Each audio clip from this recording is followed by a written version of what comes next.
Hello, everybody. Welcome into the Fantasy Pros Football Podcast. I'm Ryan Wormeli, joined as I am every Friday morning by Debro and Pat Fitzmaurice. Guys, I was not here last Friday. Thanks again to Seth Wilcock for filling in as host. Really appreciate him stepping up while I was I still am on the mend, but when I was just starting off being on the shelf. So thanks to him for helping out last week. I hope you guys had fun. You guys came up with your own key questions for that episode, right? How was that experience, Debro? Oh, well, shout out to Seth. Seth actually knocked it out of the park. Oh, he ended up coming up with them himself, too. Yeah, he came up with them, and nice. Fitz and I were left to evaluate, and we were like, looks pretty good, bud. Let's go. Oh, that's great. I was hoping you guys were going to do it as was initially planned, just so I could, have you guys pull back the curtain and see what it's like coming up with these questions every episode. Well, since you're starting this off with a question, can I ask you a question, Worm? Of course. How are those electric carts in Walmart? Are they faster than I think, or how does that work out? Do you get all the how much groceries can you store in the front cupboard? I haven't used them yet. My mom was very nice and flew out to help out for the first week post-surgery. So a buddy of mine, I said this on yesterday's show, lent me a knee scooter from when he had torn his Achilles. Oh, nice. So I was on Does it get the basket scooter. on the front? I didn't have the best. My mom was like, pushing the cart, and I was on the knee scooter next to her, like in the grocery store, like, oh yeah, I usually get this, I usually get that, whatever it was. I have not attempted to buy groceries by myself quite yet, and I'm not looking forward to that experience. Like, this thing sucks. I can only fit 3 6-packs in this. What is this? Come on. Yeah, there is like a tiny little bag on the knee scooter that like I could put a couple stuff in, but it's a not bag? like a bag. Yeah, it's not like a bag. It's like a personal knee scooter. It's not like at the grocery store, so it's not designed for that. So if you need to go get some shampoo or something like that, Yeah, I guess. I'm like, I want to bring in like a backpack and be like, hey, I promise I'm going to pay for everything in here. I'm not trying to steal, but do you mind if I just like throw this in the backpack while I'm going around? Can you check out my backpack? Yeah, just stick the gun in there. Beep, beep, beep, beep, beep, beep, beep. Yeah, it's the little stuff that you don't think about that gets more difficult. So good key question by you there, T-Bro. Yeah. Fitz, how you doing on this Friday morning? Doing great, Worm. Great to have you back from your foot surgery and ready to discuss what, Debro and I were just talking about this off camera. What a great slate it is this week. We have some fun matchups, man. Like anytime you get like a half dozen or more good matchups, it's a good week in the NFL, and we've got at least 6 or 7. Well, and it already started last night. Thursday Night Football was a stunningly great Unexpectedly enjoyable, man. I see my bowl did not disappoint, boys. Yeah, I was 31, man. Wild game. I was down in the dumps from the Brewers going down 3-0, and that game ended shortly into the start of Bengals Steelers. But man, that game kind of lifted my spirits. Like that was just a lot of fun to watch.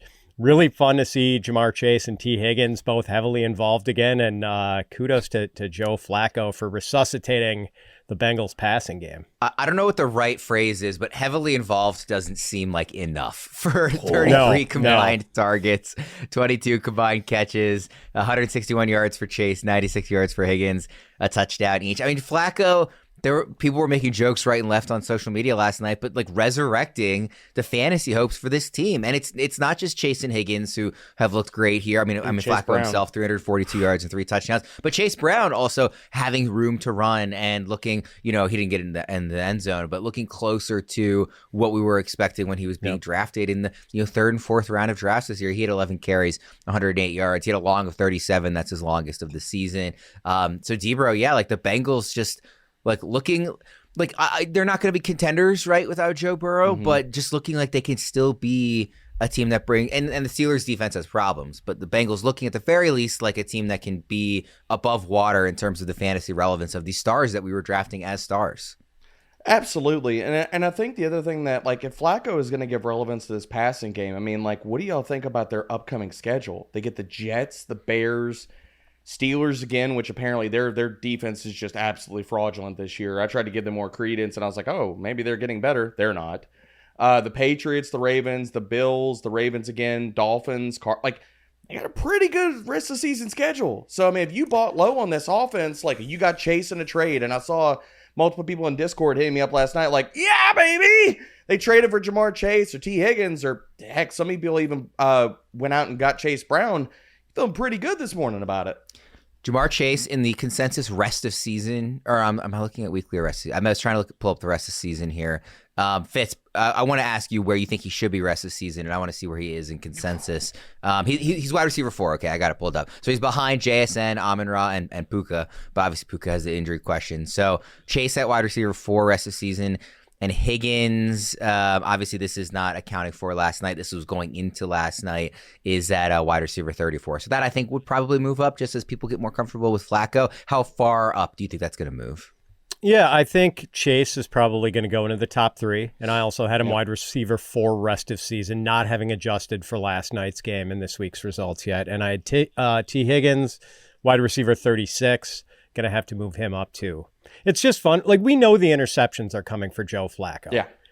He is going to throw interceptions. Who we cares were getting, from a fantasy perspective? Right, we were getting interceptions from Jake Browning and without any of the passing game goodness, and now we're at least getting the goodness. So, like, Chase and Higgins investors have to be just over the moon with what they saw last night. Flacco, just keep doing your best, Jameis Winston. That's all we need, baby. Well, the last two, before we get to the Steelers side, he threw 47 times. He doesn't need to throw that much if he is this concentrated target share for Chase and Higgins. Like, as long as they are getting this percentage of the targets, we will be fine if Flacco throws 12 fewer times in a game because it's going to be so concentrated on those two.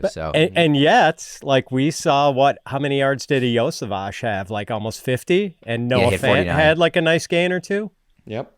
Iosavash had 49 and Fant had 44 and a touchdown. Yep. But I was on 4 targets each. So on the Steelers side, Jalen Warren looked great. Obviously, 16 carries, 127 yards. Aaron Rodgers I couldn't believe the throw on the Hail Mary attempt at the end, like that his arm is still capable of that. That still has a rocket, man. That was like a jaw-dropping just amount of yards to throw for in the air. I could not believe he got that ball to the end zone at 42 or whatever years old he is. So that was remarkable. But Pat Freiermuth, Debro, 5 catches, 111 yards, 2 touchdowns. Like, obviously the big breakaway for one of those long touchdowns, but like was getting involved. Besides that, he's tied for the team leading targets, tied with Jonnu Smith. Very much a Arthur Smith, special there. Especially also with the all 4 touchdowns going to the 3 tight ends. Very much again an Arthur Smith special. But Freiermuth kind of stood apart from the rest in terms of the overall production by the end. Yeah, I think it's fool's gold, man. Walking into this week, they were using Darnell Washington on more routes and snaps than Freiermuth. He actually fell to 3rd in the pecking order, so I buried him in rankings. I actually had Jonnu Smith bumped up a little bit because his route share had bumped up, and he got as many targets as Freiermuth. I'm not buying the Freiermuth stuff. Like, I just think it's still going to be volatile week to week, whether they're going to have Washington playing like another offensive lineman spot, and depending on what they want to do on the weekly basis. I also think like the Steelers are, if they're fully going to go all in, and the fact that they're 4-2, this is a franchise that I think is, I wouldn't be surprised if, and I'm not saying it's a major move, but I wouldn't be surprised if they make a move for a wide receiver because they need somebody else, man. Like, it just, can we talk about it for a second? DK Metcalf's performance last night, like, Aaron Rodgers just didn't look at him in the second half. Like, everybody like myself that was, betting receiving yardage overs for Metcalf going against the Bengals was feeling pretty good in the first half. And then the second half, you're like, bro, where's he at? What are we doing here? So I don't know, man. I'm not buying the Freiermuth stuff and this offense just in general. Like, outside of Jalen Warren and streaming Aaron Rodgers, I don't know if I want that much of a part of it. Fitz, what did you think? Yeah, DK... He's got this weird usage this week. We think of DK as like sort of a Mike Evans type, a lot of air yards, not a lot of yards after the catch. And it's been sort of reversed with him. Like, I think he is right now approaching his yardage after the catch that he had for some full seasons in Seattle, which is kind of funny. But the air yards are just like way down from where they normally are with DK Metcalf.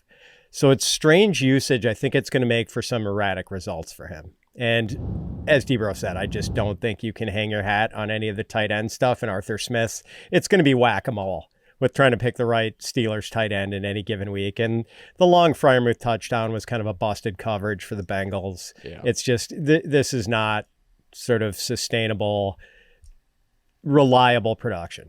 Fitz, to your point, I think it's kind of ironic and funny considering how that offense has operated. And yet we're talking about the arm strength that Aaron Rodgers has had. Like that last ditch throw, they haven't used that. Like just how you talked about it, he's been a point guard. Like his he's like bottom 5 at ADOT, bottom 5 in time to throw. Like, it has literally been snap it, get the ball out of his hands, and let guys work after the catch. So they're not even taking downfield shots on most games. You don't want to make the old guy stand in the pocket and face the pass rush, and I don't think Aaron Rodgers wants to stand in the pocket and face the pass rush. Hey, old guys can be more mobile than you think. Did you see that Joe Flacco zone read? Oh, dude. And you will not hear me on this show give Zach Taylor too many flowers about play calling and stuff like that. The most vanilla scheme ever. They rely on Joe Burrow. That was a stroke of mastery. Like, that was a master brush stroke, dude. That was fantastic because at that point of the game, nobody was I was like, oh my God, look at him go. Like, nobody was expecting that. That's why it was so good. Shout out to a bunch of our colleagues who did a parlay betting the over on rushing yardage for both quarterbacks and hit it. My. That's remarkable. Nice win, fellas. By the way, talking about stroke of genius just quickly because we didn't mention it, T. Higgins could have had a second touchdown in this game, but he goes down at the end to clinch it and give them the field goal attempt to win it. But his stat line, which was already good, 6 catches, 96 yards, and a touchdown, could have looked even better if he had tried to score there. Let's dive into the rest of the slate here. So, like we said, kind of kicking off really strong and hoping it'll continue with what looks like a pretty fun slate. Hopefully to lift Fitz's spirits. Fitz, I told a friend of mine after the division series, I was like, the Dodgers are playing 8 more games this year. They're not gonna lose again. So I don't know that it really mattered how the Brewers showed up. I just think the Dodgers are kind of different. So totally, keep your chin up there. Yeah, they are a destruction machine, no question. Built for fall. I'll be rooting for the Mariners on the AL side, and if they get there, I think they would also get swept. I mean, that's what the Dodgers are. Reminder for everybody, all of our weekly consensus rankings and tiers can be found at fantasypros.com/rankings. Game number 1, another London game. We are not done yet with the early mornings. Rams versus Jaguars. D-Bro, I'll start with you. Brian Thomas Jr. had his best game of the season in week 6, finishing as wide receiver 7 on the week, which was his first time higher than wide receiver 30 in any week this season. That's in half PPR scoring. Was that an outlier, or do you expect him to look more like the wide receiver we thought we were drafting in August when he faces the Rams here in London? I think he keeps the hot streak going, guys. And also, I watched a good bit of that game. He had a long touchdown get wiped off because of penalty, so it could have been an even bigger day. But with Brian Thomas Jr., I think we're seeing closer to the player we thought we were drafting. And over the last 2 weeks, I mean, he's gotten a 22% target share. He's averaging 35.1% of the air yards. And if you look at the coverage structure for the Rams, I mean, this is a team that's run the 8th highest single high rate since week 5, and Brian Thomas Jr. has come back to life versus single high. 32% target share, 2.9 yards per route run. This secondary has given up a lot of receiving yardage, 13th most per game to perimeter wide receivers. So I think it's another good game for Brian Thomas Jr. Fitz, what do you think? And also, just kind of think about the bigger picture with Thomas. If I had told you before the season started that Travis Hunter was going to be a complete non-factor in the offense, I think we maybe would have been even higher on Brian Thomas Jr. Just saying, hey, this first round really talented receiver isn't coming in to, take all these targets that we're kind of worried about. That's been the case, but it hasn't just panned out the same way for Thomas, maybe starting to here. Yeah, that's a good point. And, by the way, we have a good game in London this week after getting that Jets game. London has proven capable in the past of taking what look like good matchups and making them look ugly. So let's Fingers see how this crossed. actually pans out. Fingers crossed. I'm cautiously optimistic about Brian Thomas Jr. Friend of the show, Jacob Gibbs of CBS, noted on Twitter the other day that Brian Thomas Jr. had a 37% first read share in his last game, and he's been at or above 37% on first read share in 2 of his last 3 games. I think first read share is a bigger deal in the Jacksonville offense than maybe some other offenses, because if the first read isn't there for Trevor Lawrence, the success rate on his dropbacks has not been very good this year. He is kind of a first read quarterback. And also encouraging, BTJ averaged 5.1 yards per target over his first 4 games. That's a terrible number. Over his last 2 games, he's at 10.6 yards per target, which is more befitting a star receiver. So things do seem to be moving in the right direction. Where do you have him in the ranks this week, Fitz? I have got Brian Thomas Jr. at wide receiver 13. D-Bro, is that too high, too low, or just right? It's just right. I've got him at wide receiver 12, and I might bump him up like a spot or 2 more. Yeah, right now I've got him one spot below Roma Dunze, and it could be pretty windy in Chicago, so I might move him up. All right. Well, speaking of Roma Dunze, let's go to the Saints at Bears. First game in the kind of more normal early slate after the London game. I'm not asking about Odunze. I'm asking about DeAndre Swift. On a scale from 1 to 10, how real was Swift's excellent week 6? He had 108 rushing yards, 67 receiving yards, a receiving touchdown, and was RB6 on the week. Fitz, what do you expect from Swift for a follow-up against the Saints? So are we saying the real end of the spectrum would be 10? Yeah, 10 is like he's going to be a top 6 running back rest of season, super real. This is the new running game for the Bears. 1 is like total outlier. He's going to come back crashing back to earth. Not that he's like been awful, but like he's not going to look anything like this in week 7. Gotcha. I'll go mid spectrum with maybe 5.5 or 6. I don't think DeAndre Swift is going to suddenly turn into a super efficient runner. He was dead last among qualifying running backs in rushing yards over expected per carry last season, and he ranked bottom 10 in that category going into the game against Washington. On the other hand, Swift has had big games before, and the Bears were coming out of their bye, so Ben Johnson had 2 weeks to cook up the good stuff for the Commanders. And maybe Ben Johnson was just generally able to work out some of the bugs in the offense generally, and the running game in particular. And that offensive line, they've got a lot of high-priced talent up there with these guys. They brought in like Joe Thuney and Chris Dahlman. Those guys earned their money on Monday nights.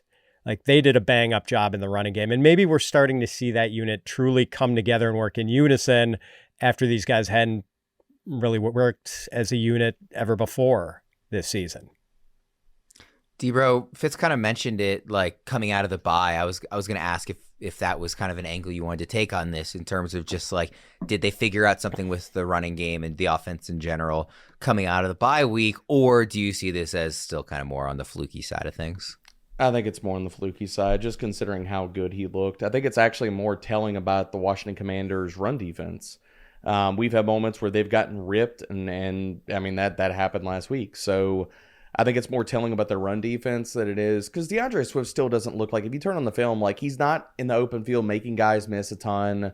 Like he's getting a lot of what's blocked. Like you look at a lot of the different metrics, he's middle of the road now in missed tackles forced per attempt. He's bottom of the barrel in yards after contact per attempt. I think he comes back, and now he's we've seen DeAndre Swift playing through injuries not so well in previous seasons, now popping up midweek with a groin, getting limited practices.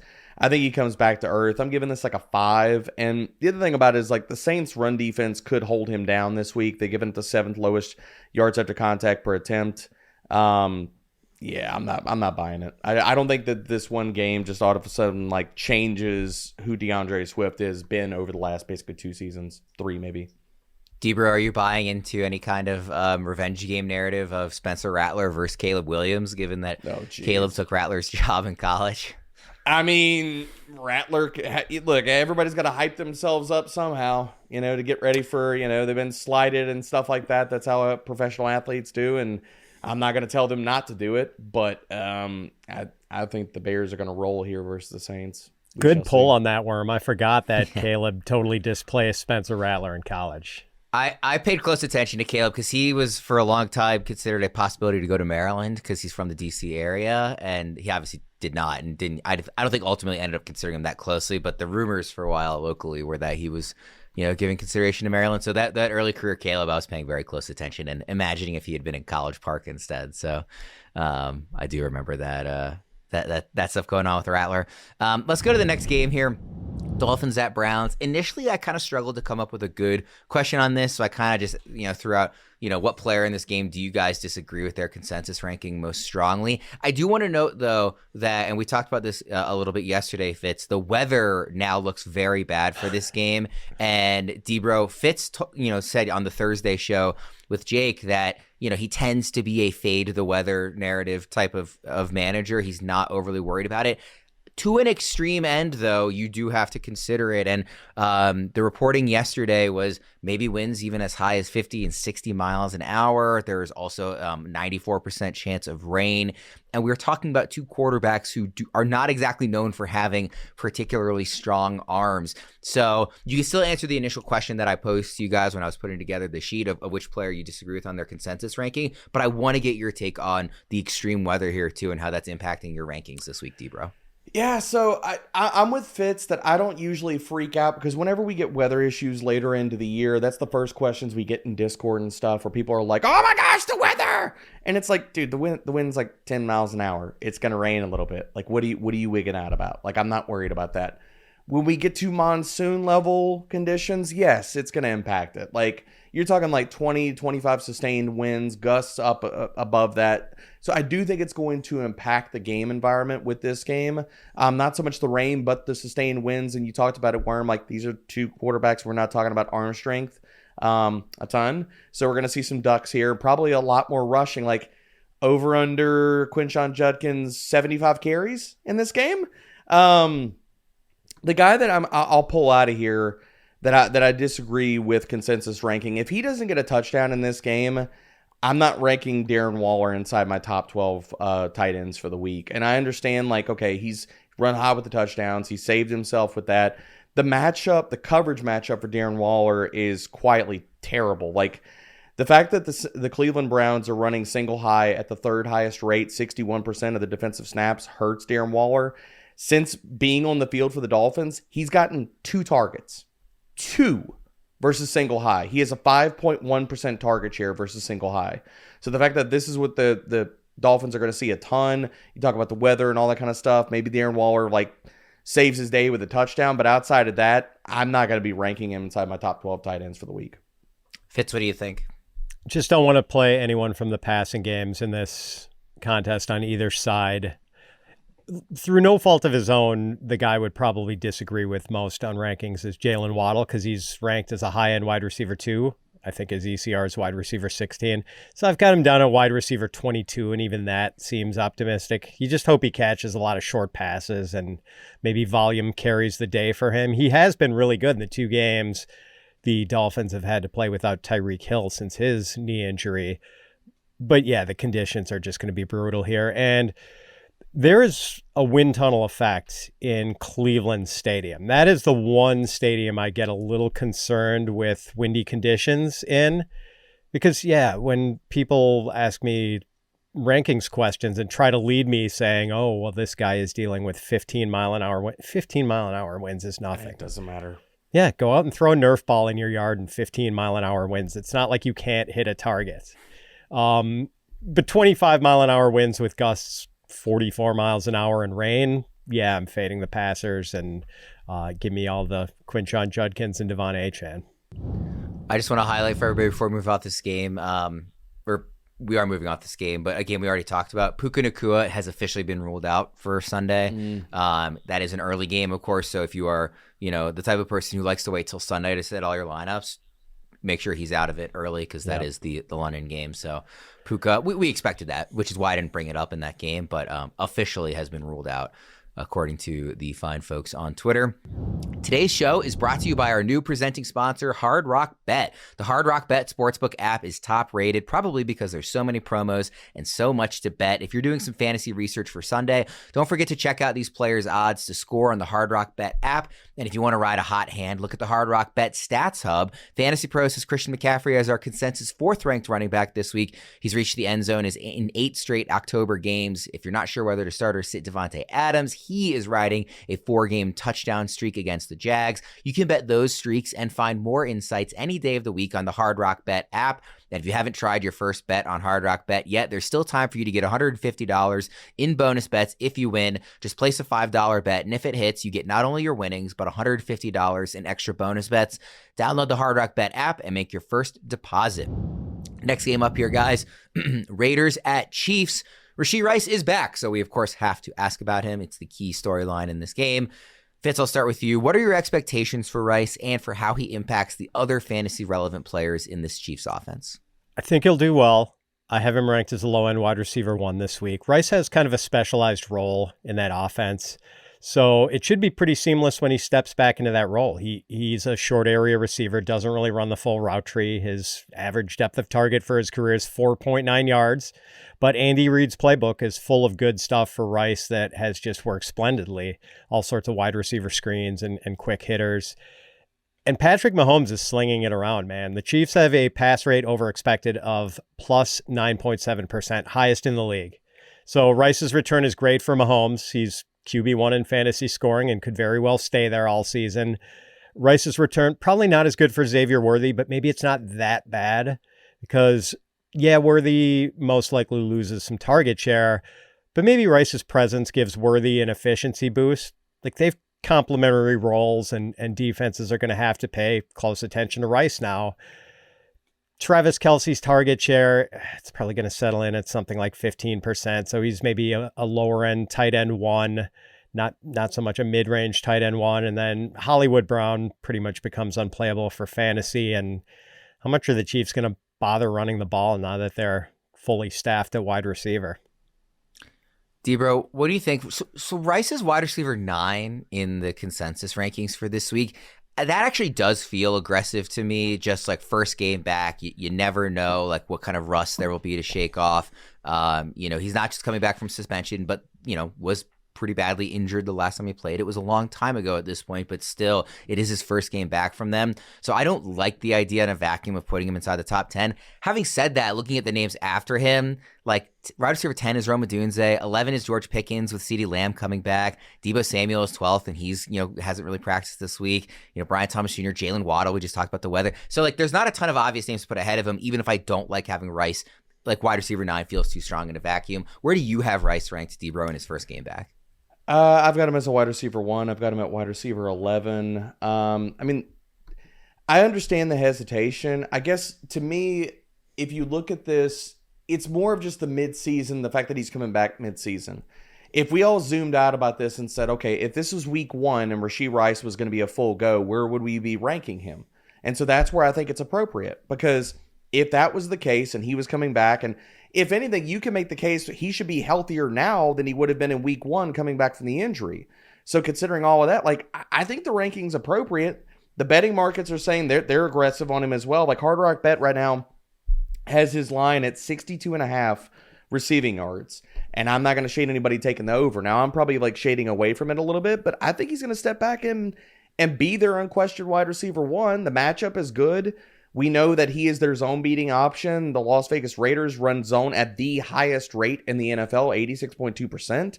And they're also top 12 and as far as PPR points per target given up to slot receivers. So, yeah, I'm with it. I'm not saying that it doesn't feel aggressive, but I think the reason it feels aggressive is first game back, middle of the season. If we flip this on its head and this was the start of the season and he was good to go week 1, this is where we'd be ranking him.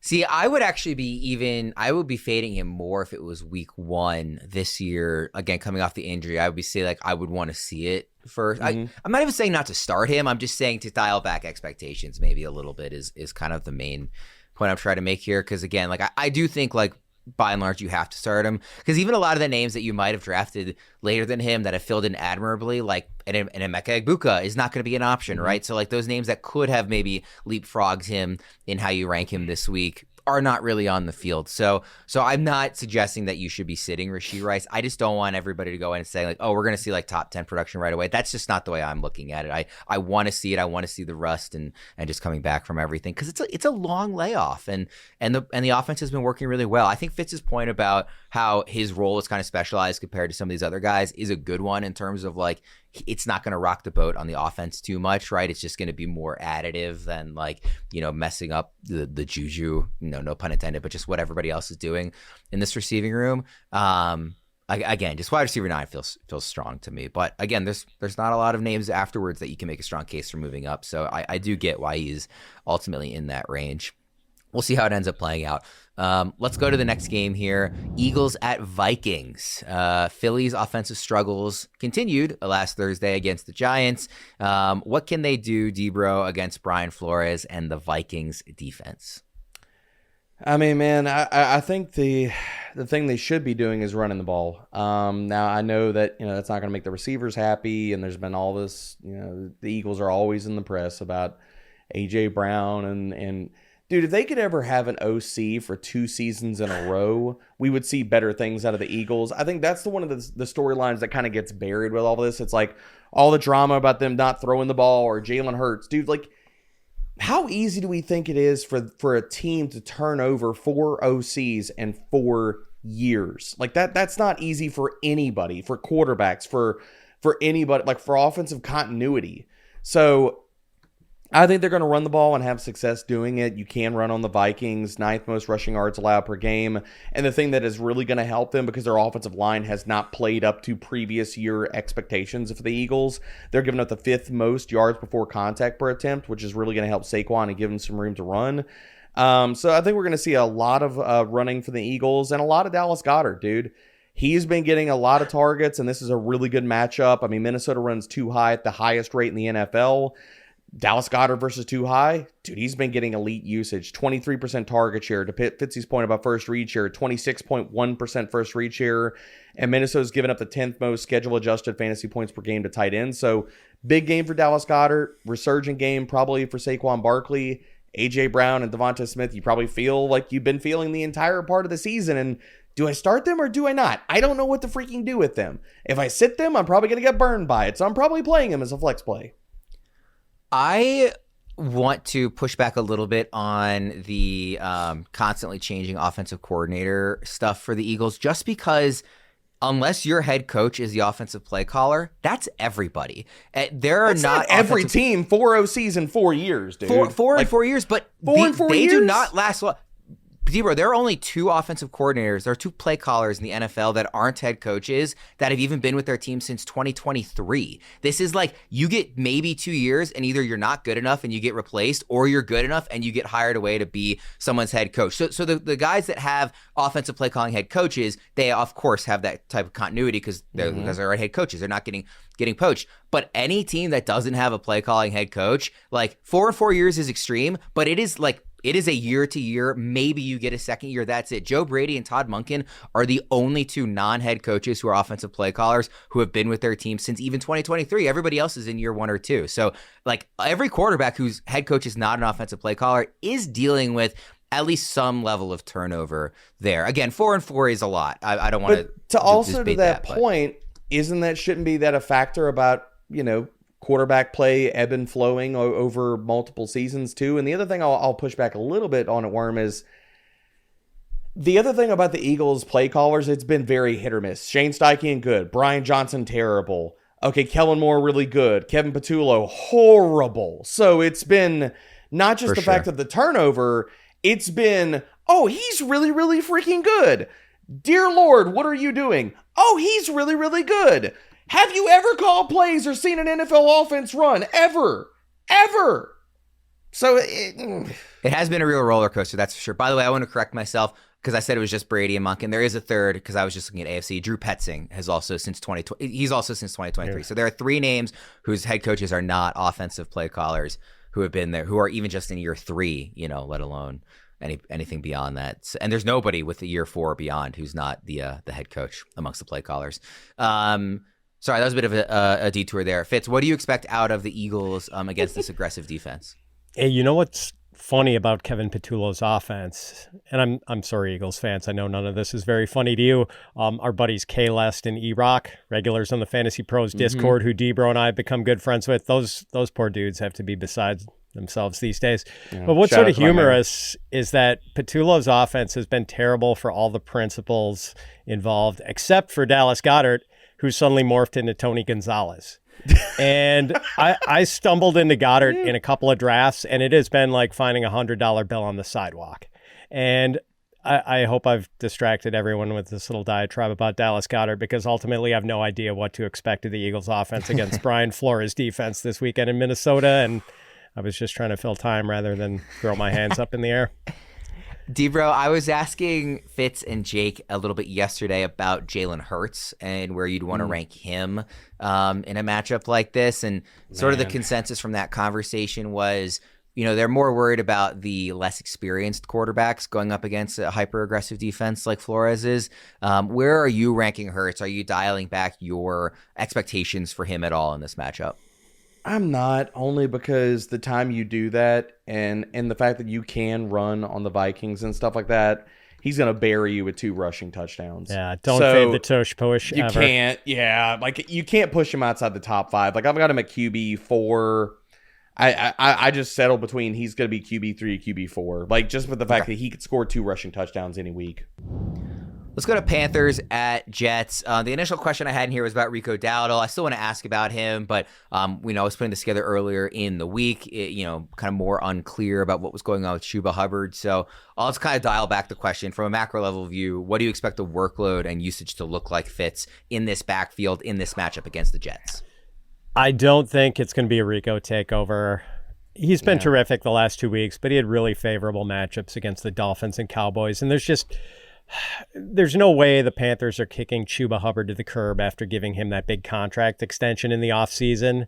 And Dave Canellis has been pretty coy about how he's going to use these guys, but he has said that he's going to use both guys. So I expect it to be a split backfield. Right now I've got Rico tentatively ranked RB20 for this week and Chuba RB29. Collectively, that's probably a little too high for both guys, so I might have to reevaluate that a little bit, but I think Rico is more in still startable territory and Chuba is kind of fringy. Fantasy Pros has an Are They Playing tool. It gives Chuba Hubbard a 68% chance to play. That's just through Thursday practice reports, so that might look even stronger after we see whatever happens here on Friday. So keep an eye on that, but we are anticipating him playing as of the Thursday practice report, Debro. So what do you think this usage is going to look like in the backfield? I mean, Dowdle, he is coming off of an insane 2-game stretch, right? So like it feels like if it was just one game, I'd be more like, okay, there is a fluke. But like back to back, I know it was against very take advantage of bull run defenses. I know that's not really a phrase, but he still did what you should do against those types of run defenses and looked amazing. So the fact that it was back to back is why I think I and others are like even more like, okay, like are they really gonna put this toothpaste back in the tube here? Yeah, I think it's going to be a mess. I was fighting with Joey on shows earlier this week about like he was all in on Rico, and I was like, man, I think Chuba's not going to go away, dude. Like I think Rico is going to be the leader of the backfield this week. Part of that's Chuba Hubbard's health. Part of it is the fact that, and I'm not giving Rico, like he has the ability. He could take over the backfield, but he's going to have to continue to outplay Chuba Hubbard, which honestly this year, I don't know if Chuba's been dealing with an injury the entirety of the season or what's been going on, but like on the early downs, he's not been anywhere close to the player that he was last year. Like if I were to ask you guys, how many tackles do you think Chuba Hubbard has broken, Fitz, on 53 carries? How many tackles do you think Chuba Hubbard has broken, and how many explosive runs do you think he has this season? 53 carries. 5 tackles, 2 explosives.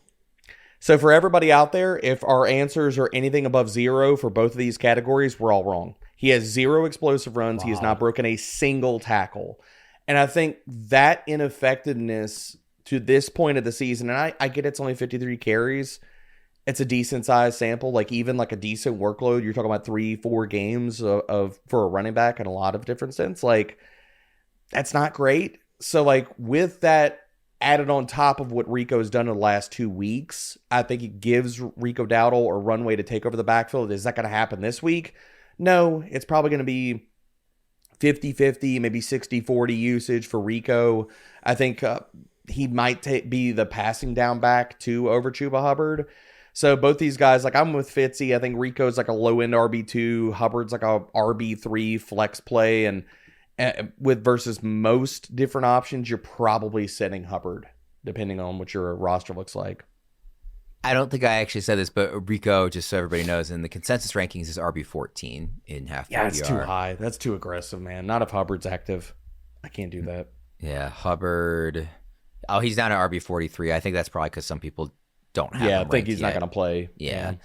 All right. Well, if you are wondering what to do with your team, you can let Autopilot manage your fantasy football lineup automatically, so you never have to worry about last-minute changes. Auto-swap inactive players and ensure your lineup is always optimized, even when you can't be online. Take control with the flexibility to approve lineup changes via email or let Autopilot handle everything. Stay ahead with My Playbook Autopilot, available now for Fantasy Pros Premium subscribers at fantasypros.com/myplaybook or in the Fantasy Pros app. Try Premium for free right now by claiming your 3-day trial of Fantasy Pros Premium at fantasypros.com/premium. All right, last game in the early window slate here. Patriots at Titans. Debra, I'll start with you on this one. Rank Tony Pollard, Rhamondre Stevenson, and TreVeyon Henderson against each other this week. Yes, I know how gross that is of what I am asking, but they're all kind of in a similar range, so I wanted to put the three of them kind of head-to-head. Rank Stevenson, Pollard, and Henderson. I'm going to put both the New England backs at the top of the mountain here. I'm going to go Rhamondre, TreVeyon, and watch Rhamondre fumble again, and this looks terrible. But I'm putting Rhamondre because, dude, Mike Vrabel does not want to give TreVeyon Henderson the work. He just doesn't. Like, Rhamondre could put the ball on the turf, and then you see Vrabel out there in the media talking about, well, it's not really Rhamondre's fault for the fumbles. It's kind of a whole team thing. Well, not really, but okay, Mike. We'll go with that. So I think, given the matchup, Tennessee can't stop the run. I think New England could run it down their throat if they want to. So Rhamondre's 1, TreVeyon's 2.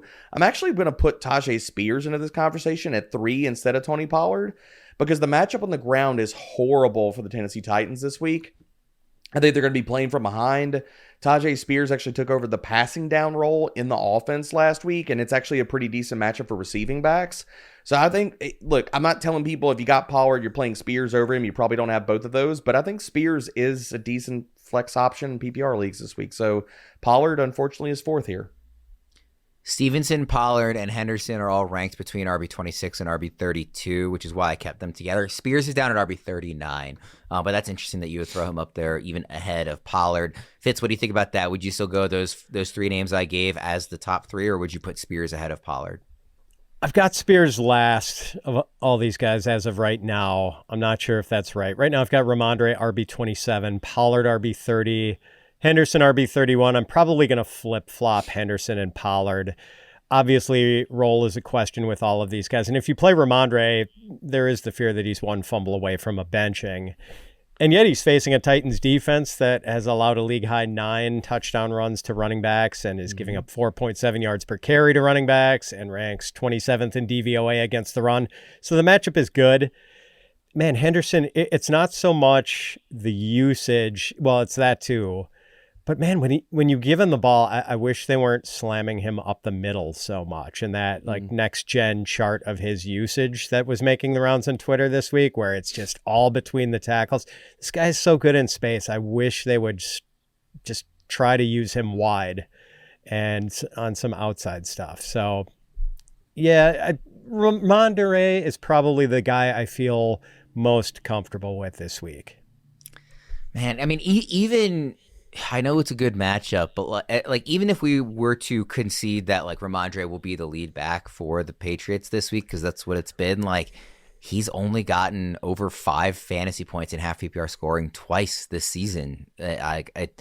It just like it feels like the floor is not very high, and I'm also not even really sure what the ceiling is, given what we've seen out of him this year. I mean, unless he has a week where he gets 2 touchdowns like he did in week 5, but even then he only had 14 rushing yards. So it didn't, it only led to him being RB15 on the week. That week 2 game against Miami, which was the best the best matchup he's had this year, is the time where he had a big game. But even then it wasn't on the ground. It was, because he had 88 yards through the air. So, it's gross, but of course all these names are gross. That's why I put them together. So it's not a group of names that I want to be really particularly involved in if I can help it at all. And it, feels like you guys largely agree with that.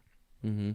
Yeah. I mean, I think Rhamondre can get it done. It's just the matchup. Like Fitzy talked about, Tennessee can't stop anybody. I think that, and the other thing about it is the Patriots are going to play with a lead in this game. Yeah. Like, I don't think they're going to play with their food. I think they're going to sit here and put the gas down and absolutely steamroll the Titans this week, or they should. So could see a lot Vrabel's going to want to. Yeah, well, and to that point, I think you're going to see a lot of fourth quarter runs, like whether it's Rhamondre or whether it's Henderson salting away the clock and stuff like that, so he can, pile up the volume. Let's go to the late afternoon slate here. Giants at Broncos. J.K. Dobbins and Cam Skattebo are back-to-back in our staff running back rankings for Week 7. Make the case for one or the other in this matchup. Fitz, I will start with you. And by the way, the rankings in consensus rankings, Cam Skattebo is RB17, J.K. Dobbins RB18. So that's the range we're in. Yeah, I have no issues with Dobbins. He's averaging 15.2 carries and 73.7 rushing yards a game, 4.9 yards per carry. Great matchup against the Giants run D that ranks 31st in DVOA. I've already bet the the over on 57.5 rushing yards for Dobbins, but I have Skattebo ranked RB13, Dobbins RB18. Skattebo's just special, man. And what choice do the Giants have but to lean on him hard this week when you've got a rookie quarterback going up against the Denver the Denver pass defense with Jackson Dart's best receiver being Wan'Dale Robinson. You know Skattebo is getting at least 20 touches this week, and he catches passes. 4 catches a game over the last 4 weeks. Dobbins is 5 catches in 5 games. What do you think, D-Bro? Yeah, I mean, I'm taking Dobbins in this only because the rushing matchup is so freaking good. I've got him at RB15. I've got Skattebo at RB19. But the point of this is, I'm not dropping Skattebo too far because of the pass game utility. I just worry about how well and effective the Giants are going to be able to move the ball just in general in this game, considering how good the Broncos defense is. I think Skattebo is still going to flirt with 20-plus opportunities in this game. I just don't know if he's going to be able to get into the end zone in this one. So Dobbins has been very, very one-dimensional, but this is a good matchup for, if he's making all of his fantasy production on the early downs, because he's not getting any pass game utility. He's not. This is a good game for him to be able to do that, considering the Giants are giving him the 11th most rushing yards, and they're not able to tackle anybody. They got the 5th highest missed tackle rate. So Dobbins should be able to crack 100 rushing yards and get into the end zone at least once in this game. Sorry, where did you say you have them ranked specifically? Dobbins, RB15, Cam Skattebo, RB19. Okay, so both in the teens, but a few spots higher on Dobbins. What's the spread in this game? I'm pulling it up here. Hard Rock Bet has it as 7 points. Denver is laying. Okay. So that, would suggest that they're going to have a lead. I think Denver can cover that. And we'll see. Giants have been really feisty. Run Dobbins, yeah. What do you think about that line? Fitz 7 points for Denver.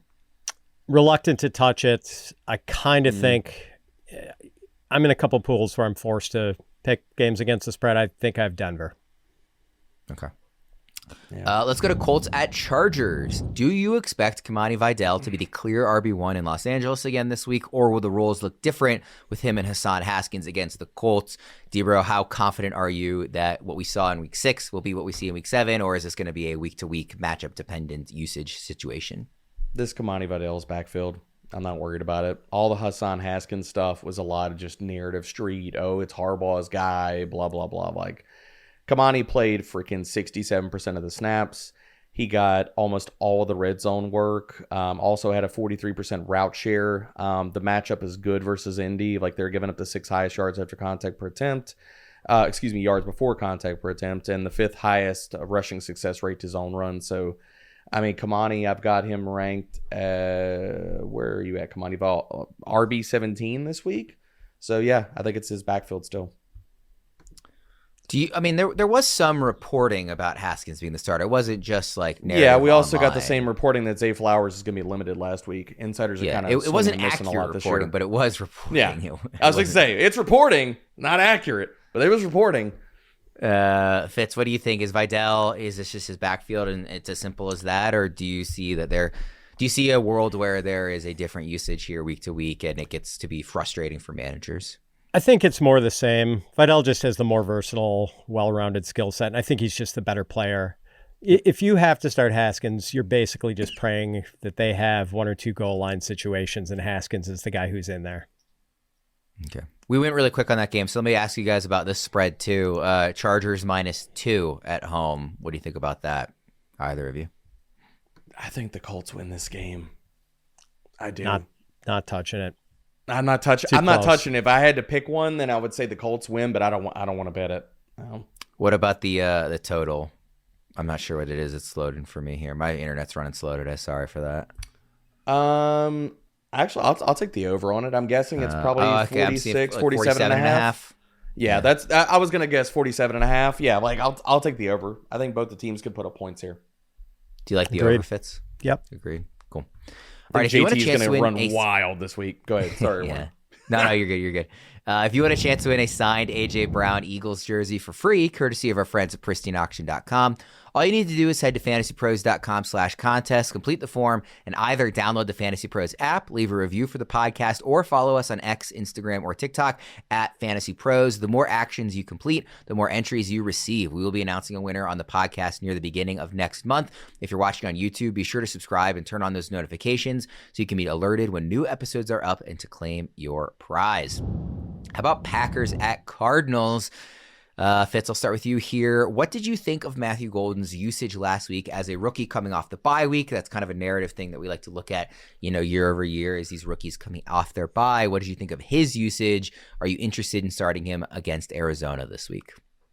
It was nice to see his snap share tick up a little bit. It was at 69% last week. It was at 59% in Green Bay's last game before the bye. Still not full-time, though. And Jordan Love is inevitably going to spread the ball around. And maybe there's an outside chance Christian Watson comes back this week. Probably not, but he has been practicing on a limited basis. Golden still only had 5 targets last week, and he's averaging 3.8 targets a game. On the bright side, though, he's been really efficient with the targets. He's averaging 15.1 yards per catch, 11.2 yards per target, 1.78 yards per route run. Those are good numbers. So I think he's a playable wide receiver 3, but it could be boom bust.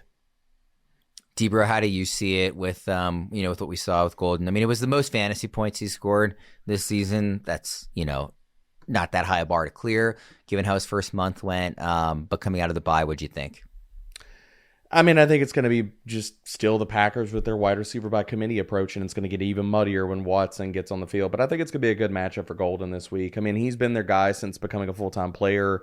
I say a full-time player. Like last week, full-time in the Green Bay passing attack outside of like Romeo Doubs and Tucker Kraft means you get a 62% route share like he got last week. But he's been their guy, their go-to against too high, and that's what I wanted to lean on for Golden this week. Arizona's 7th highest too high rate. Golden since week 4 has a 27% target per route run rate, 4.1 yards per route run against too high. So I think Golden's going to have a good day. Right now, Hard Rock Bet has his receiving yardage line at 56.5. Kind of feeling the over, boys. Where is he ranked for you, Debra? He's 33 in consensus. Is that too high, too low, or just right? I'm pretty close to consensus. I have him as a wide receiver 3. I've got him at wide receiver 30 right now. Him and Romeo Doubs right next to each other. Wide receiver 29, wide receiver 30. Both are wide receiver 3s this week. Fits some of the names that Golden is around. Jordan Addison, Cooper Kupp, Sterling Shepard, Trey Tucker, Mike Evans. Any of those names, does that feel like the right range? Yeah, I've got him wide receiver 34, so it does feel like the right neighborhood. Okay.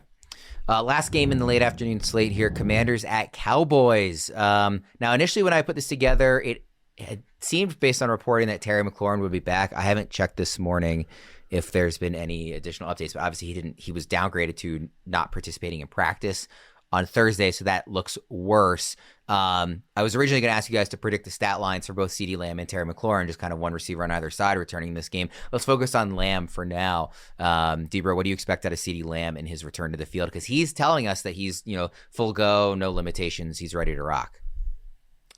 You're going to see normal CeeDee Lamb usage. He's probably going to get 9+ targets. He's probably going to flirt with 80+ receiving yards, and let's go. So, and I'm with you on that, Worm. With McLaurin, I don't think we see McLaurin this week.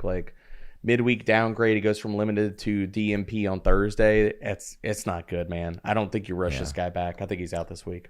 So then let me ask you this, Debra, before I toss it to Fitz. Predict a stat line for Deebo Samuel, and now he's got his own injury question mark, but let's assume he plays. For the sake of this argument, what would you predict his stat line to look like in a very enticing matchup with McLaurin likely not on the field? I mean, it would all, assuming Deebo is a full go and he's going to have his normal effectiveness because he's also dealing with his own things with a heel injury. And he's got back-to-back DMPs, but I think he definitely plays. I think he's going to get a crap ton of usage. Dallas's secondary is not good. They're too high heavy, so the coverage structure works out well for Deebo. I think you're probably going to see like probably 1 to 2 carries, probably in the teens for rushing yards. He probably hits like 70 to 80 receiving yards, gets in the end zone, flirts with wide receiver 1 value. If he were to not play, because again, like he didn't practice Thursday either, man. would you guys knock down Jaden Daniels, who is currently consensus QB1 for the week in ECR? Now, that matchup's awesome, and obviously he can run to account for some of those fantasy points, but if he's missing both McLaurin and Samuel Fitz, would you knock down Daniels? I'm only knocking him down from QB1, where I have him right now, to QB2 behind Patrick Mahomes. Yeah, okay. That's where I have him ranked too. I'm not with ECR with him at 1. I got Mahomes at 1. Okay. So, Fitz, what do you think about CeeDee Lamb's return, just in general, like what that stat line is going to look like? And then also, assuming he plays, which is still questionable, with Deebo Samuel, what do you think his stat line will look like? Probably like 770 for Deebo, 7 for 70, maybe a touchdown. And for Lamb, I've like maybe 6 for 80 and a touchdown. I'm excited about this game, though. It's got a Vegas total of, I believe, 54.5. Commanders Cowboys is one of the funnest games on a very fun slate. To this point, we didn't talk about him. Bet the Ertz overs. This is a really good matchup for Ertz. And if Debo's banged up, McLaurin's out. I know our Ertz wasn't part of this, but Ertz is going to be heavily targeted. He needs to be a tight end 1 in ranks this week. Are you guys knocking Pickens at all? He's been so good with Lamb out, but with Lamb returning? No, he's going to be the T. Higgins to CeeDee Lamb's Jamar Chase, man. He's still going to be freaking good. Yeah. A little bit for me. He's more of a low-end wide receiver 1, I think. Yeah. It is 54.5 Fitz. Is that the highest of the year? I can't. Like, I don't even think Ravens Bills is that total high. Is that high? Wow. Yeah, it's 54.5 on Hard Rock Bet. Wow. I don't recall one that was higher. If there was, I might just be forgetting. No, I was gonna say, I think like one of the Lions games got into the 52s and stuff like that. I haven't seen 54.5. I mean, is there? I'm not saying it's wrong. Is there a more exciting like matchup just in terms of like what Vegas is saying than 54.5 total and it's -1 is the spread? Like that combo is just so exciting. So I'm really excited for. Don't have defense, don't care. Yeah, yeah. We're all in on it. So let's go to Sunday Night Football here. Falcons at 49ers. Besides the big obvious 4, Bijan, McCaffrey, Kittle, who looks like he's returning, and London, which player in this game at any position do you most want to start this week? Fitz, I'll start with you.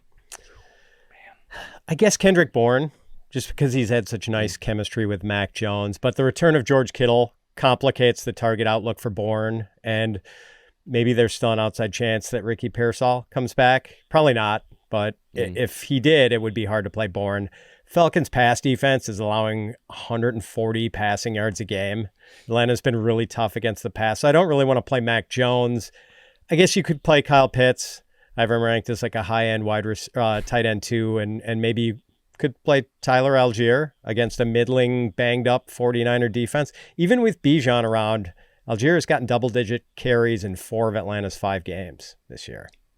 I like the way you phrased it on Pitts. I guess you could play Kyle Pitts. That feels about as strongly as you can be on Pitts at this point.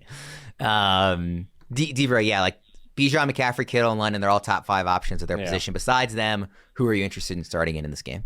So I thought about the Kendrick Bourne angle. Fitzy's not wrong with that. He's definitely the one that I think is low-hanging fruit and who should lead this conversation. But I'll go Tyler Algier. I mean, dude, his splits, and I think there's a real chance that the Falcons win this game. But that's what you're telling yourself when you flex Tyler Algier. Because his splits and wins and losses have been monstrous.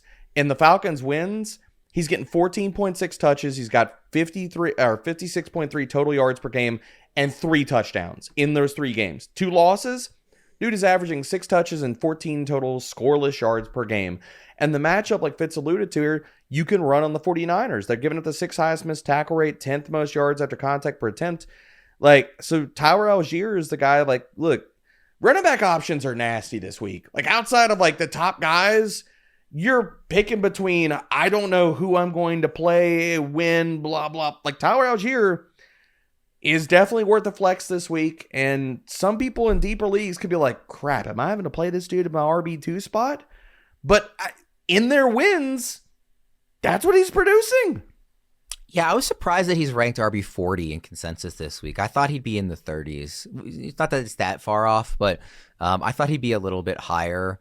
I mean, especially just think about like San Francisco, like Debro, what do you think about this defense, like with Fred Warner now out for the season? Like what kind of resistance they're going to give? I mean, I feel like the Falcons can run in this game, and they're going to run with more than just Bijan, even as good as Bijan is. Like I am starting out actually in a league where I have a lot of injuries. I am starting Algier as a flex in a league where I am also starting Bijan. I'm gonna have them both in my lineup in one of my leagues this week. Like straight up question here, guys. Who do you feel better about playing, Tyler Algier or freaking Isaiah Pacheco? I mean, seriously. Yeah. We've got Pacheco ranked higher, but it's a good point. Pacheco's up at RB28, by the way. So on an offense that does not want to throw the ball, on an offense that's getting their wide receiver one back, like, I don't know, man. Let's go to the Monday Night Football, another doubleheader. I will be happy when these are done. First game in the doubleheader, Buccaneers at Lions. What are you guys doing with the Tampa Bay receiving room after the latest injury to that room? And this one, of course, coming to Emeka Egbuka. Debra, what are you doing with this group of pass catchers? I mean, good Lord, man. It's a mess because we don't know if Mike Evans is going to play. I kind of lean that he's going to be out. But, I mean, with Chris Godwin out, Emeka Egbuka's not going to play. Your Shepard's going to be a full-time receiver. Tez Johnson's probably going to be he's going to be a full-time receiver. Mike Evans, it's just a question of, like, does Cameron Johnson, like, enter the fray? So if you got Mike Evans, you're probably waiting. Like, you need to earmark Cameron Johnson on the waiver wire because if Evans is out, that's probably your only desperation play to back him up this week. But, like, these guys are low-end flex plays. Like, Shepard's going to do what he's done, but, like, he's not getting even, like, when they've had guys missing, he doesn't get a high-end percentage of the target share. If I'm going with anybody out of this passing attack with the latest injuries, it's probably Cade Otton, only because we've seen his usage bump. Over the last two games, he's gotten actually way more usage, 19% target share. Detroit has been a little bit more vulnerable to tight ends, so I'd say if I'm going to bump anybody up, it's probably Cade Otton. A lot of these guys, I don't want to play them, but you might get stuck playing them depending on if you're waiting for Mike Evans or other flex options this week. Would you rather, Debro, just start one of the guys you already have on your bench on Sunday, or would you rather try and get a backup option who's playing on Monday to be an emergency situation for you if Mike Evans doesn't play? I mean, dude, if you got to take it down, if you have Mike Evans on your team, you got to take it down to the wire, because if he does play, the matchup, the total, all that kind of stuff lines up. You got to think he's close to full-time player, or at least he's on the field when they're throwing the ball. So I would hold out hope again, like drop your kicker, pick up Cameron Johnson, like, because he's the guy that probably is the only one left on waivers at this point. But yeah, like if you got Evans, you got to take it down to the wire, because you're not going to sit him and then he goes off and he has like 100 receiving yards and a touchdown or two and you're hating life. Fitz, what are you doing with this receiving room? I feel like Egbuka is like for me, I know there's been a lot of injuries and there have been more impactful injuries, but it's the one that was the most emotionally like, come on, another one. Like, it was crushing to see Egbuka get hurt, and he's just been so fun and exciting as a rookie. And, it hurt my heart to see him get hurt. And now it makes it really challenging in this receiving room. Hopefully we have definitive news on Mike Evans by Sunday and lineup lock time. If Evans plays, I'm starting Evans and doing my best to avoid everyone else. I don't want to guess how targets are going to be split between Sterling Shepard, Tez Johnson, Cameron Johnson, Cade Otton. If Evans is out, Otton is the guy I'm most interested in, because whenever the Tampa Bay receiving core is really thinned out, Otton usually gets a usage spike. And on the bright side, if you do have to play any of these peripheral guys, the Lions secondary is an absolute mess right now.